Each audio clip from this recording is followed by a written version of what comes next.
waxtaan sax avant émission bi démarrer parce que dañoo gis Sénégal bëri na ay athlètes maanaam discipline bu nekk am na fi mais boo xoolee ñi nga xamante ñoo jot a qualifié ci joueurs yi néew na drôle muy maanaam fukki nit ak benn. bon néew na néewul c'est vrai que néew na quand on voit que ni par exemple les Jeux olympiques c'est 10 500 athlètes nous n'avons que 11 c'est peu.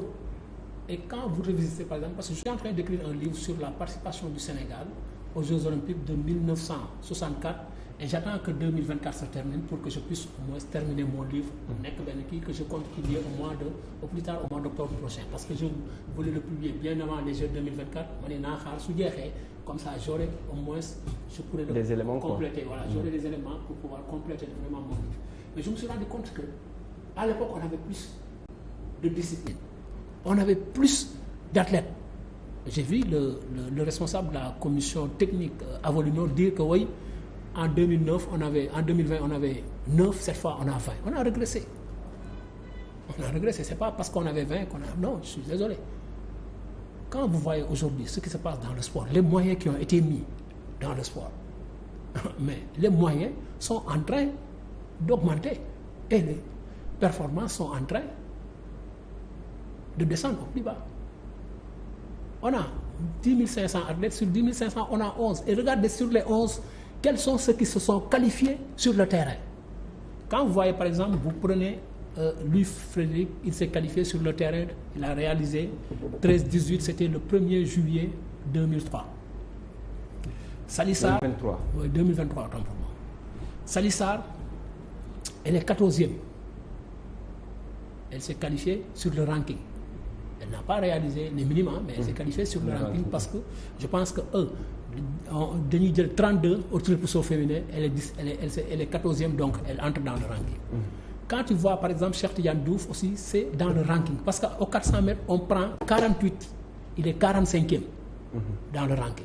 Donc dafa dugg ci ranking bi. Nga jël par exemple Mbagnick Ndiaye en judo dans sa catégorie, on prend 17 athlètes.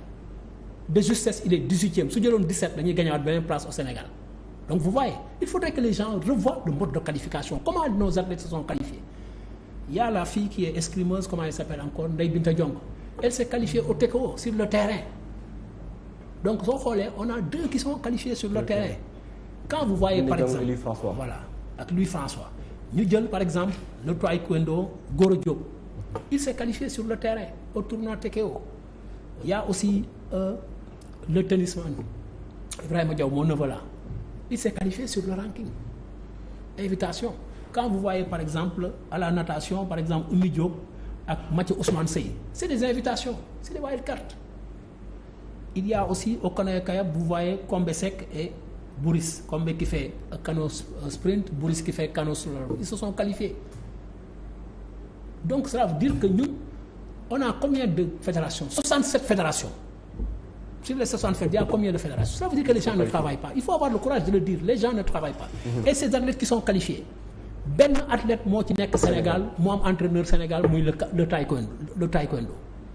Aujourd'hui, Louis François, il est entraîné par qui? Par Alain Smaïn. Il est au centre AADC, c'est un Français. Salissar, ainsi de suite. Cheikh Tidiane Diouf, il est en France. Mbagnick Ndiaye, il s'entraîne en France. Quand vous, Oumy Diop, elle est à Miami, aux États-Unis. Ousmane Thioye, il est à Antibes, aux États-Unis. En France, autant pour moi. Peut-être que taekwondo bi Bokar moo fi nekk si am entraîneur, c'est pour ça qu'il faut rendre hommage aux entraîneurs du taekwondo. Waaw, parce que c'est des nationaux qui sont restés là, qui se sont qualifiés. Ndeye Binta Diong, elle vit en France. Donc ça veut dire que ñun suñu athlètes yi qualifiés, Ibrahima Diong, il est entre la Suède et Ibrahima Diong entre la Suède et la France. Ça veut dire que quelque part, au niveau des techniciens, il faudrait que les techniciens aillent voir ce qui se passe. Par exemple, on aurait pu en natation prendre un garçon comme Malick Fall, qui a été plusieurs fois médaillé, qui a participé aux Jeux Olympiques. Mais Malick, vous lui offrez une bourse, il va aux États-Unis, il va en Australie, pour voir ce qui se fait de mieux que là-bas. Mais si nos entraîneurs, nos dirigeants restent là, duñu mën a suñu athlète dañ leen di raw.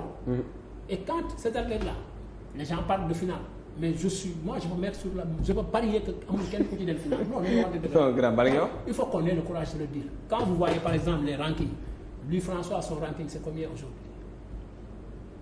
Quel est le ranking de Louis François? Aujourd'hui, pour aller en finale, au 110 mètres, il faut faire entre 12,80 et 13. pour le faire et vous verrez. donc Louis François na amul chance bokk ci li nga xamante moo di les 3 premiers. Non en toute honnêteté il faudrait que les gens aient le courage de voir les performances des autres athlètes. Il y a des gens qui courent en 12,87 en 12,84 en 12,97 13 et c'est des athlètes de haut niveau.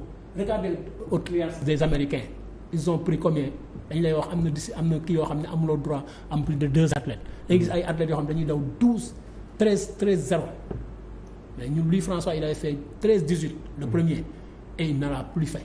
D'accord. C'est 13,44 c'est 13,48 donc cela veut dire que quelque part il faudrait que nos techniciens là ñu liggéey. nañu liggéey nos fédérations aussi nañu liggéey.